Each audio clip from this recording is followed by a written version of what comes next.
I sometimes get asked, how is it I've ended up creating a multi-million pound property business? So let's go all the way back to when I was 2 years old.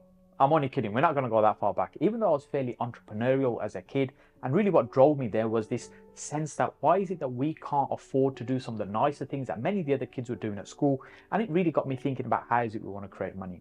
And when I'd left university, I was already interested in business and I ran an IT company. I ran that for about 14 or 15 years. Many people have probably heard that story before. But what I was able to do during that time, I built quite a lot of wealth during that time, made quite a lot of money.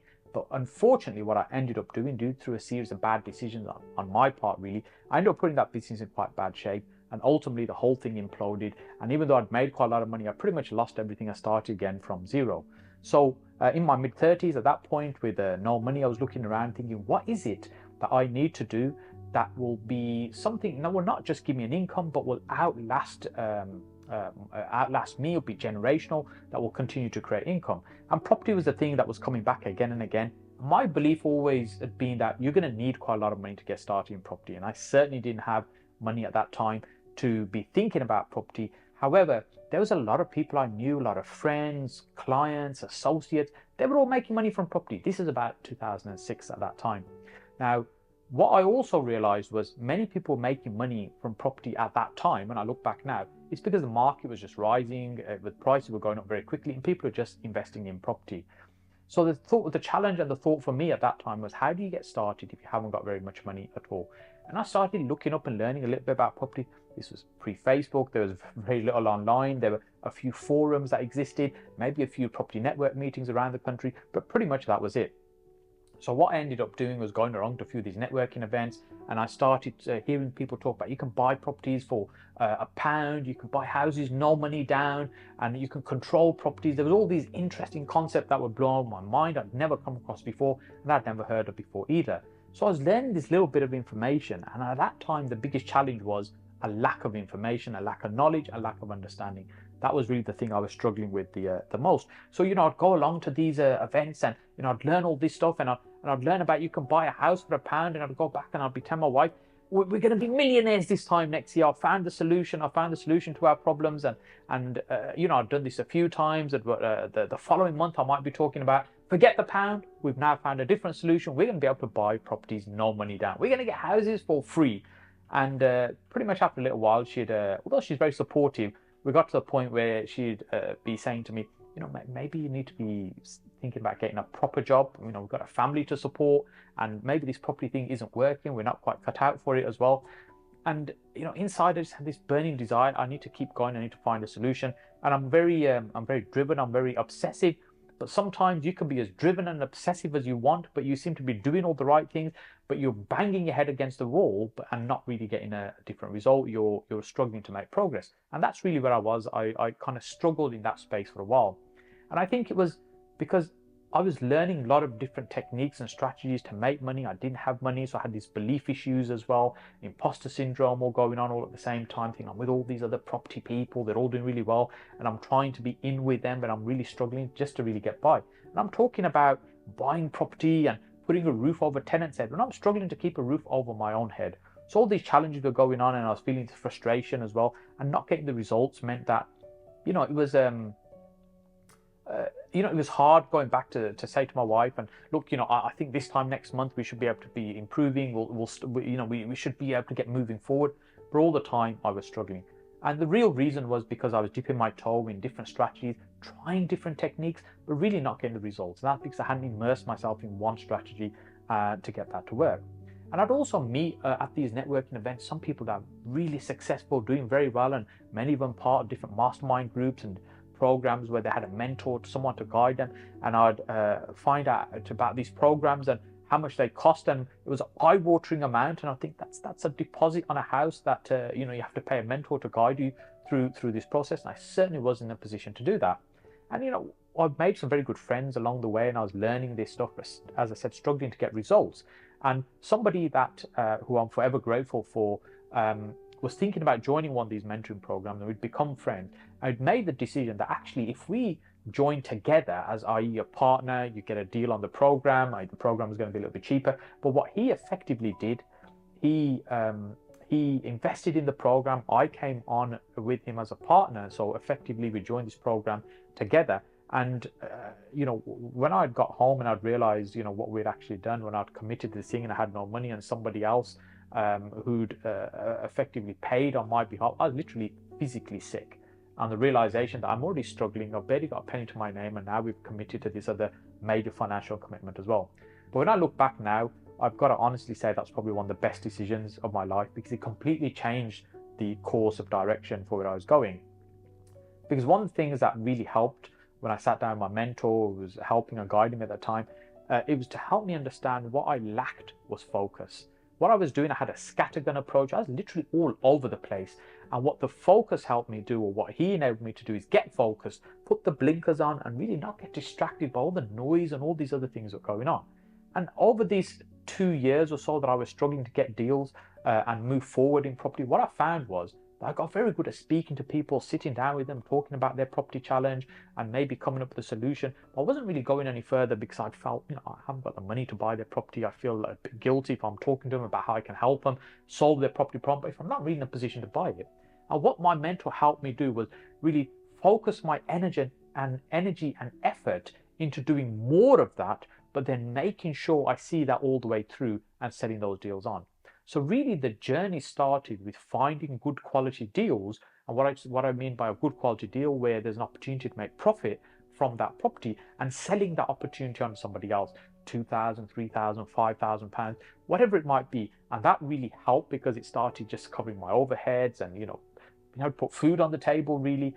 And this I did for a while, and the market was right as well at the time.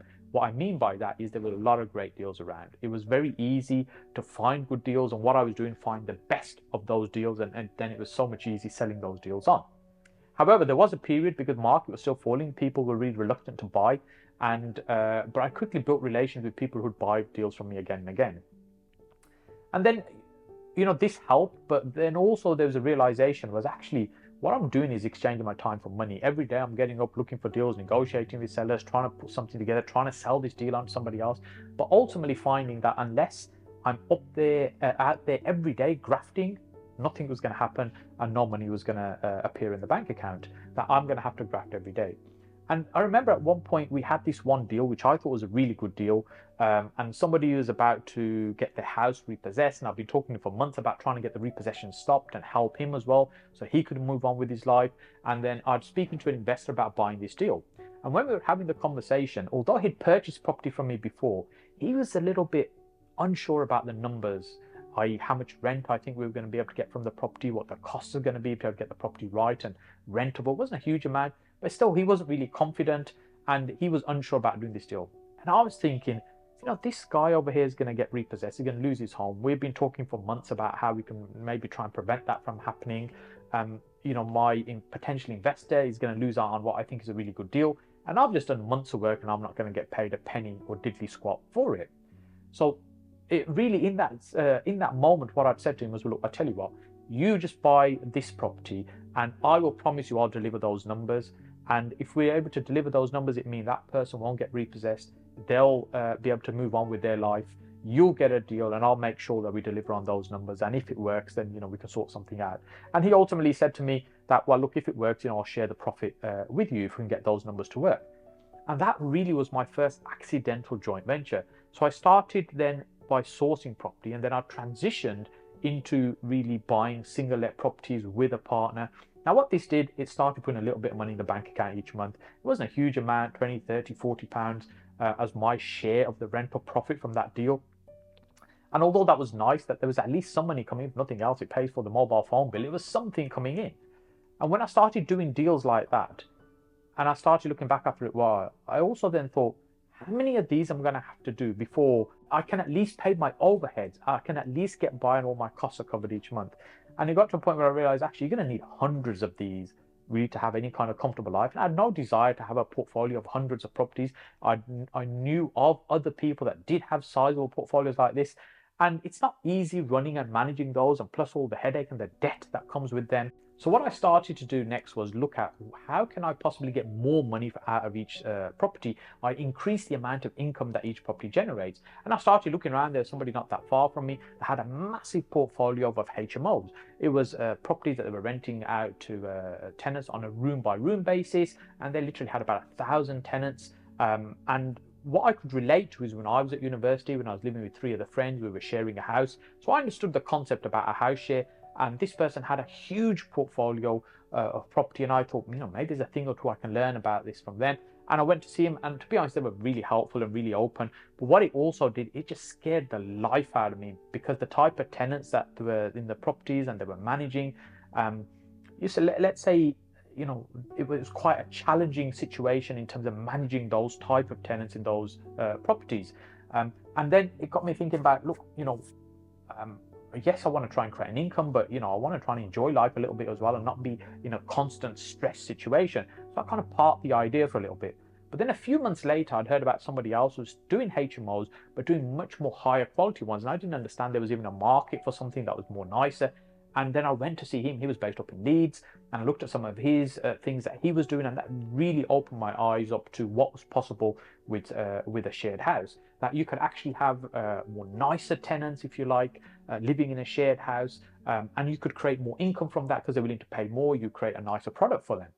So this is where my fascination for HMO started. I started looking at how I can get involved in HMOs. Again, by now I was partnering with other people, so I was quite used to getting other people to work with me on deals and fund deals. So we're looking at property, and also then there's some of this transition into doing some rent to rent, where we could take property on and turn them into HMOs. So probably for more than 10 years now, we've been doing HMOs properties, and at the quality end of the market, and some very high end rooms that we have. And that's really been a core part of our income, and that's been up to us to build a substantial income.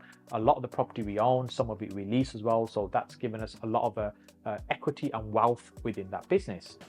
Then the other thing that we did during that time, and I talk about we because although it's my business, there's lots of partners and people I work with, and I would never be able to build or create any of this without all the other amazing people that I've either met or helped me along the way, or partners and people I work with today.